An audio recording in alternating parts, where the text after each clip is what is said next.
1, 2, 3. Welcome to She Rocked It.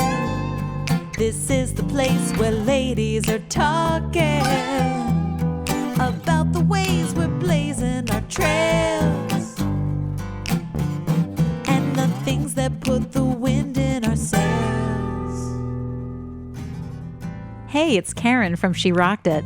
This conversation came from our Instagram Live interview series, so it may sound a little different than a regular podcast, but we really didn't want you to miss this incredible conversation. And if you aren't already, be sure to follow us on Instagram at She Rocked It. Enjoy and get ready to rock. Hey, rock stars. Thanks for joining us over here on YouTube. And if you haven't already, don't forget to subscribe and leave us a comment so we can hear what you're thinking about these episodes. And today, wow, we have such a powerful conversation coming up with Gretel Truong, who throughout her career has raised her voice for justice. In fact, she's currently the Vice President of Impact Campaigns for Represent Justice, an organization that uses the power of media to engage audiences in reimagining the justice system. Prior to working for Represent Justice, she worked for other incredible organizations like the Malala Fund, and she's been a video producer, a storyteller. She's worked with multiple world leaders, Nobel Peace Prize winners, youth activists, and as a media consultant in Washington, D.C., she served clients including HBO, Google, and Bloomberg. The interesting thing is that she's often behind the camera or behind the scenes. So today, she's in the spotlight, and you're going to hear directly from Gretel how she raises her voice, how she stays inspired, and how she rocks it. You've raised your voice, Gretel, for so many of these issues that I've mentioned. And I think you've used media as such a powerful way to tell stories. And now with Represent Justice, really using media to raise awareness about people and communities impacted by the justice system. So tell us a little more about how you've summoned the courage, why you use your voice in these ways, and a little bit more about, I don't know, why media is almost your chosen vehicle for doing so. Yeah, I mean, I would clarify that like your voice can mean something different for every single person. And, you know, for me, that is a lot of behind the scenes work in terms of working on impact campaigns around a film that's going to be released internationally, such as I did with Just Mercy and He Named Me Malala, or working with advocates, Malala herself, prior to even the film being released, and working on her first big speech after she was attacked in Pakistan. And then also working with youth advocates all across the country, and now advocates for justice, you know, all around the world, and being able to, again, use their own voices, but for myself also to understanding that as I work with other people, that I too had a story. And that is, I think, a crux of all of our voices, right? We all have a place and a privilege and a platform, whether it's on social media, such as Instagram, in a classroom, in a workspace, in your building or family or church. We all have a place where we have a presence and a voice, and we can use that in such a variety of ways to advocate for things that we believe in, or things that are right in this world. And I think, again, we're seeing some course corrections happen over the course of these last, you know, few months and years, in terms of especially people of color and women in particular, and being able to be louder voices in this space. Because I don't think, you know, to some extent we don't have a voice. It's just, again, making that amplified and loud and taking up more room than they did before. I think that's so, those points are so well taken. And I love what you said about how you can have a voice not only professionally through your career, but also personally, even through platforms like Instagram and so forth. And as someone who's known you both kind of on a professional and personal side, you might say, I've been noticing on your personal Instagram sharing some recent episodes of raising your voice, for instance, something happening at your high school currently. Do you want to share a little bit about how you're not only raising your voice through Represent Justice and through the organizations you've worked for in the past, but when something frankly enrages you or, you know, inspires you to raise your voice, you're doing that on more of a personal basis as well? Yeah, you know, unfortunately, as we talk about, you know, injustice, you know, throughout the larger system, it is often happening at a community level. And, you know, even at my high school, in the last couple of months, our football team was verbally and physically attacked and racially attacked during a football game by another school. You know, students should feel safe no matter where you are, where you're going to school, and that players should feel safe. Hi, April. No matter where, April is an amazing advocate herself in Northern California. Thank you all for joining us. Welcome. Thanks. And so great to hear you share your story, Gretel, too, because like you said a moment ago, I feel like you often use your voice on behalf of, I mean, amazingly worthy and distinguished organizations who are doing powerful work. But to get to hear from you is a special thing. I bet you don't always get the opportunity to share your story, which is amazing. I'm so grateful that we get to put the spotlight on how you use your voice in so many important ways. Yeah, and thanks for that. I'm usually behind the camera and not often in front of it. But yeah, you know, really wanting to use my platform and also skills in working and helping the parents and coaches who are involved in those instances at my own high school. And again, knowing how precious it is, like especially at a young age, where attacks like that can be incredibly traumatizing, and a lot of you know, what we see today is our effects of trauma from not only, you know, our young selves, but also just past generations. Yeah, I mean, wow. And I think that you also mentioned a moment ago in terms of your own life, you know, let's say your own story, but truly it's your own life. And I read something you wrote, I'm not sure how public it was, but you talked about your own racial identity, your own experience as the daughter of an immigrant, a refugee, I believe, as well. So are you getting, frankly, a little more vocal in terms of sharing how your own experiences have informed your career, have informed your voice as a producer, as a storyteller? I feel like there's, you know, you probably know they go part and parcel, but in a way it seems like lately you're getting a little more outspoken about making that connection. Yeah, I mean, as the daughter of a refugee, my dad came over from Vietnam. You know, he escaped via a boat, ended up in Thailand, and then was resettled in Minnesota, where he met my mom. My mom was his English as a second language teacher. And so as I have worked with so many people in telling their own stories, understanding my stories in particular, working with refugee communities. And I really remember I was in New York working for the Malala Fund and working with some Somali refugees who had come over and then were resettled in Minnesota as well. And I remember one of the leaders of that group leaned over to me and was like, you know, it was the Vietnamese community that helped us, you know, assimilate and figure out what it means, because they were the refugees who were there before them. And that really, really hit me. I was like, oh, like not only was it my dad and my mom, like they, again, set a precedent for what is happening today and the people and the communities that are being built today, and like really understanding that I am a part of that. And that was only one generation ago. I saw pieces of that growing up, and then understanding too the trauma that he faced and how that came out and how my family had to suffer for many years and is still going through and processing to this day. And again, like knowing too, like I am not alone in that. And I think too, like understanding and sharing your story. And when I wrote something recently, particularly around stopping Asian hate, and how I identified and went through that struggle, that I know so many people reached out and was like, you know, me too, I understand. Thank you. And I think the more we can be in community with one another, that's how you build stronger communities, but also stronger selves, and knowing too, you are just not alone. So powerful, Gretel. And again, couldn't be more moved to get to talk to you right in this moment. And, you know, when I look at your bio, it's super impressive. You've worked all over the world with such incredible organizations. And I'm curious about how you got your start, you know, based on, you have this really this family history that's incredibly powerful, and you are rooted in that history. And then how did you then become a storyteller yourself, a producer, working in New York, LA, with these organizations to help, you know, on a very broad scale, tell these impactful stories? Yeah, I mean, I always loved picking up a camera, you know, writing scripts and understanding the power of a story, but also like from a technical level, like I love to shoot and edit.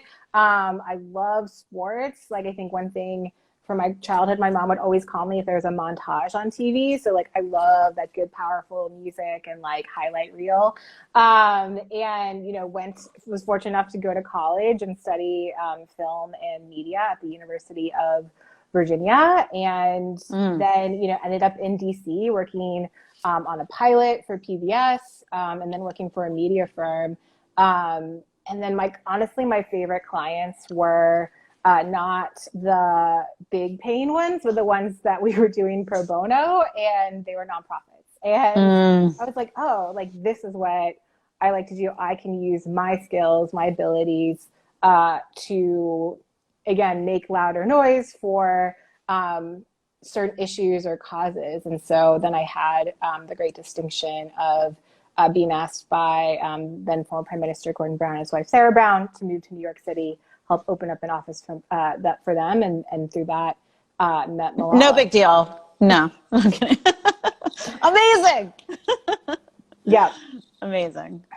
Oh, I'm sorry. Please continue. No, I mean, and then, you know, I was in New York for nearly 7 years working for several different organizations. And some of that is just also just speaking into existence things you want. Even if it's not perfect, you're never going to end up permanently somewhere. There is no dream job. I also want to say that by no means, I have a great jobs, but by no means do I want to see this much injustice in the world and try to get more people to pay attention. That is, you know, something that I carry, and I have skills to deal with that. But at the same time, I want to say, like, that is, if we had no injustice and we could all just be free and be ourselves and do creative things, that's my dream. And I think, you know, working towards that through the different campaigns or organizations I've been at is key to that. But again, by no means do I want to say, like, this is the goal for anyone. This is not the end. This is only the beginning. And tell us a little more about what you're currently doing with Represent Justice. And as some of you may know, that the organization was and correct me please if I get this wrong, but was kind of originally inspired by Bryan Stevenson, was kind of unfurled with the release of the movie Just Mercy, which is so powerful. Of course, the book is powerful. So tell us a little more about how you're continuing the story that kind of got launched with Just Mercy through the Represent Justice organization, the work you're doing. Yeah, Represent Justice started in 2019, along with the release of the film Just Mercy, which covers the life and work of Bryan Stevenson, who is an amazing, if you don't know, lawyer and founder of the Equal Justice Initiative. And the film follows some certain stories in his book, which was then turned into a movie starring Michael B. Jordan, Brie Larson, and Jamie Foxx. And that had a wide release in December 2019, January 2020. And, you know, we built really some activations, screenings, an amazing ambassador network, some of whom I know are on this live, to, you know, speak towards those stories and how that relates to them, what it's like to be impacted by the justice system. The film really focuses, you know, on Jamie Foxx's character, Walter McMillan, who was a wrongfully convicted Black man in Alabama that was sitting on death row. So you were looking at the possible execution of a Black man for a crime he did not commit, and Bryan's fight for his freedom and justice. But at the same time, too, like understanding the injustices of the system, of what prison can and will do, and the, again, the amount of extreme violence, you know, our country has done to people, particularly people of color in this country. I feel like in a way that book and movie was almost like ahead of the curve. It almost, you know, set the tone, I think, of the conversation to some degree that you are now. Yeah, I mean, I would say, you know, Bryan has been speaking about this for decades, as many other advocates have across the country. You know, I am in LA, as you said, and you know, in 1992, there were riots on the street for the death of a Black man as well. So I think, you know, it's cyclical to some extent. Right. And I really think, though, that this last year is like, hey, we are going to stop this cycle. Like, we have to hold people accountable. We can't keep going through this. And I really see, you know, but some people need to be exposed to that through stories. And I think the power of going to see a film and understanding something where it's just you and the screen, which is we're all addicted to screens these days. I think that's really the power that we, stories or movies and film or TV can have, because you're connecting with a character, you're connecting with people, and you're understanding, a beginning, middle, and end to some extent. And that's, we're looking at Represent Justice, which was doing all this work, as you said, and there is such a need to continue to do the work as of the end of last year. So we decided to continue on as a full-time narrative change organization and working on with new content and films, but also continuing to work with system impacted communities across the country and advocating for certain legislation or, again, reimagining the justice system in this country. Incredible. And it is true that storytelling and media and so forth are such powerful vehicles for change. And you have used your skills, which you have acquired throughout your career, to help tell these stories and continue in such meaningful ways, I'm sure, going forward. And I'm curious, throughout your career, Gretel, about mentors you may have had. She Rocked It. We're trying to create this network of women who really can learn from one another. I consider you a woman who many other women and men absolutely can learn from in terms of using the power of media to make change, to make things more equitable. So I'm just curious for you if there's been women along your path who've helped you to learn how to do what you do, who've helped you raise your voice, given you courage. You want to give any shout outs to women along the way who've been mentors to you? Yeah, I would love to give a shout out to, I don't say the mentors, but I would say women beside me. Like, I've had some really great, amazing colleagues in this space who, sometimes you feel like you're in the battle together. But, former classmates or just friends that I've now become colleagues, or, they've been with me along the way. And I think too, particularly, not always necessarily looking up or looking down, you're looking across. And you never know where you're going to be 5, 10, 15 years from now. So my closest friends have been people that I've worked on with certain projects. And again, it allows you to kind of build, again, your own community, but also something to be like, hey, I just went through this. What should I do? Or have you been through this? Similarly to people who raise children or in marriages. I have neither of those. But I do have, a life. Same. Trying to get through this life, particularly in this last year. That has been so, so important this last year of I just feel tired and exhausted and I don't feel like cooking anymore. And then understanding that, again, I am not the only one going through this. That's what gets me through the day. That's what, gets me out of bed, is knowing that, again, I have other women by my side. And that's been really incredible.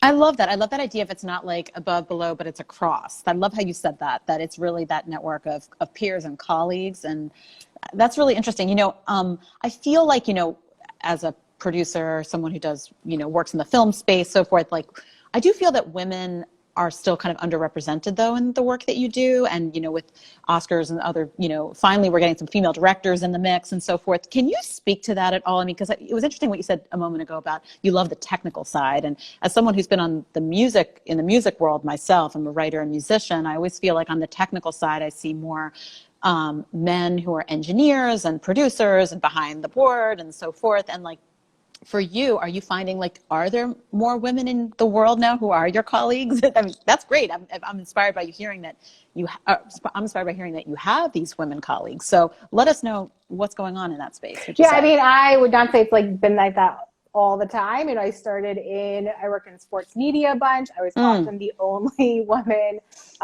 in the room, and again, working a camera or doing crew stuff.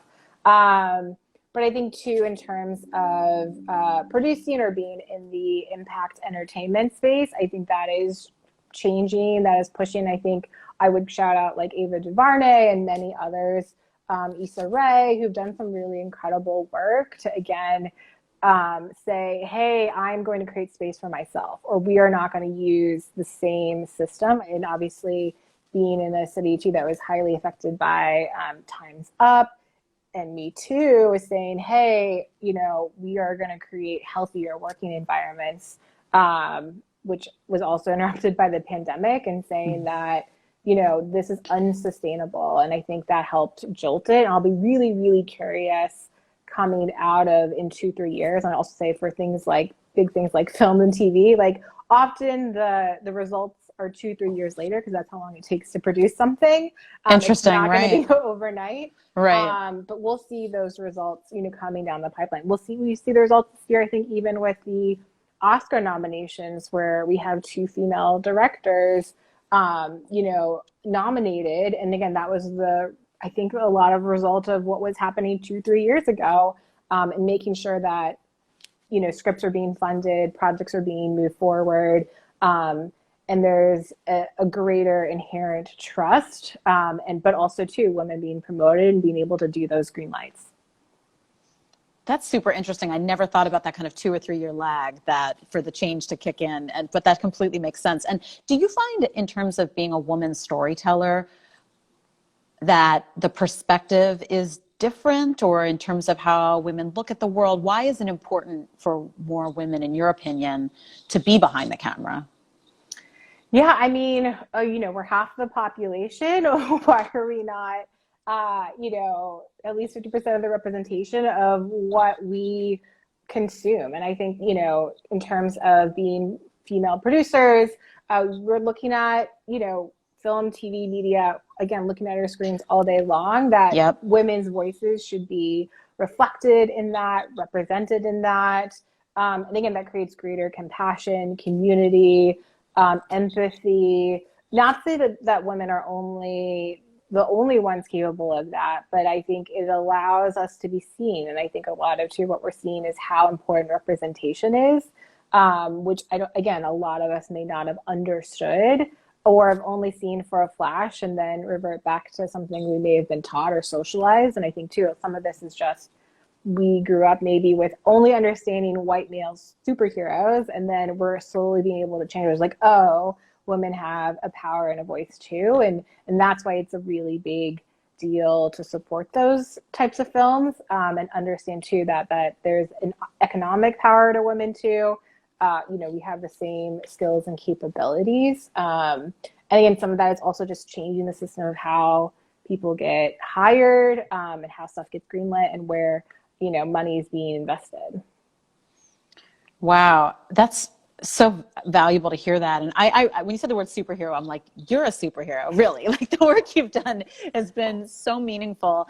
And I'm just curious, I would think that your work is something that you don't really sign off on at 5 o'clock. Like, this is probably an all-consuming passion for you, what you do. I mean, this is a calling. So I'm just curious how that takes shape in your life. Is it something where you're kind of always thinking about your work and marinating on it? I know you're an excellent cook. I'm seeing you trying all these great recipes. Is that the way that you kind of step away from the screen and have a meditative sort of space away from your work? Tell me about kind of the ecosystem of your life. You know, yeah, you can't really ever be off, but it's also because that is a part of my personality. And like, again, I would say like this work is not meant for everyone, but I am always like, you know, checking the news, understanding too, like what is appropriate to say and do, because I'm also advising people on those types of things and what a correct response would be to something that happens, or understanding the politics of it all.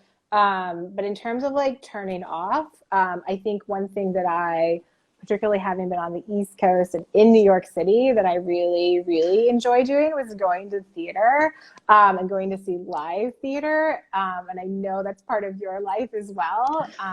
And I'm sorry we never got to do that together. I'm so sad. I know. We did go to the Women's March together, We though. did. Thank you for sharing all the ways today that you share your voice, that you continue to make an impact, and fight for justice, and fight for the things that our society really needs to be focusing on right now and moving forward. And obviously, we're called She Rocked It. So honored to get to speak to you. And I was wondering, as our last question, if you could share maybe one tip that you'd want to leave folks with in terms of how they can rock it in their respective careers and callings. You've just rocked it as a storyteller, as a producer. I'm sorry, I'm going to embarrass you, Gretel. I know. I'm like, but I just think you're amazing. And I know you're going to continue to make an impact in so many ways through your storytelling.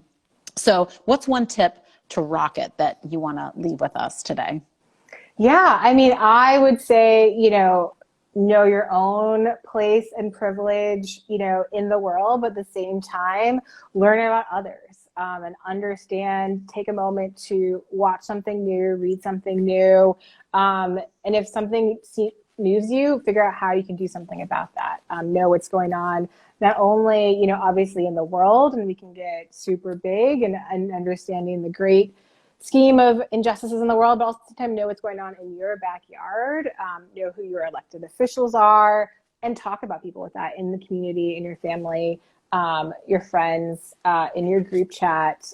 Challenge yourself to do something that also moves people to do something with you. You also don't have to do it alone. So, always something that I've learned is always trying to do something new, and you'll never know what comes from it. Like, for example, somebody started a Boxing for Change. I think I just followed them, actually. Yeah, Boxing for Change LA. I would say there's Love some them. amazing Yes. women here in Los Angeles who, Amazing. after the slew of Asian hate, decided they wanted to do something. So they started Boxing for Change, and I went to a boxing class, which meant I was around people that I had never met or knew, trying something new for the first time only a couple weeks ago in a city that I have basically just moved to. Right. And now I have, some new Instagram friends or friends in person, and excited to, work with them moving forward. But again, like, that was something, you're just trying something new, and you never know what's going to come from it.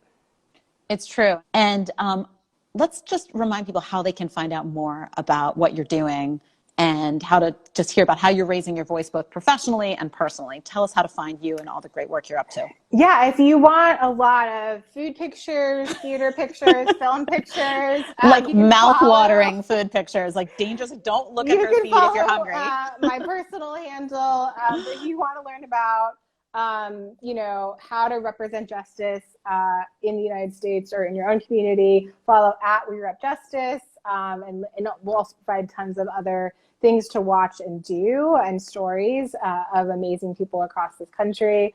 And yeah, you can do that on Instagram, Twitter, Facebook, on all the places.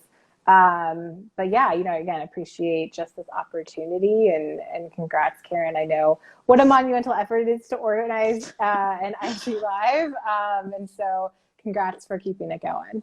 Oh, I appreciate that, Gretel. And thanks for giving us a little bit of like a behind the scenes on your life, because I know we get to see almost like the end product of all the amazing things you're working on, but to get to hear your journey and how these things have come to be has just been a really special gift. Hey, it's Karen. Thanks so much for tuning in. And before I sign off, I just want to add one important thing. You probably just heard Gretel and I speaking about an organization called Box for Change Los Angeles. And I was really interested in hearing more about the work they're doing to empower Asian American Pacific Islander communities and build solidarity. So I had an interview with them, which you can now hear over on our Instagram page. So head over there and check it out, and you'll learn more about the amazing work they're doing. Thanks so much, and let's keep rocking it. Thanks so much for tuning into the She Rocked It podcast. I'm your host, Karen Gross. This episode has been produced by Tori Marchioni and Jake Siegelbaum, with audio engineering by Teng Chen. The She Rocked It theme song is by Karen Gross and Tim Motzer. I invite you to join us on Instagram at She Rocked It, and join our Rockstar Network at SheRockedIt.com. We hope you'll add your voice to the conversation, because at She Rocked It, we are dedicated to raising the volume on women's voices. She rocked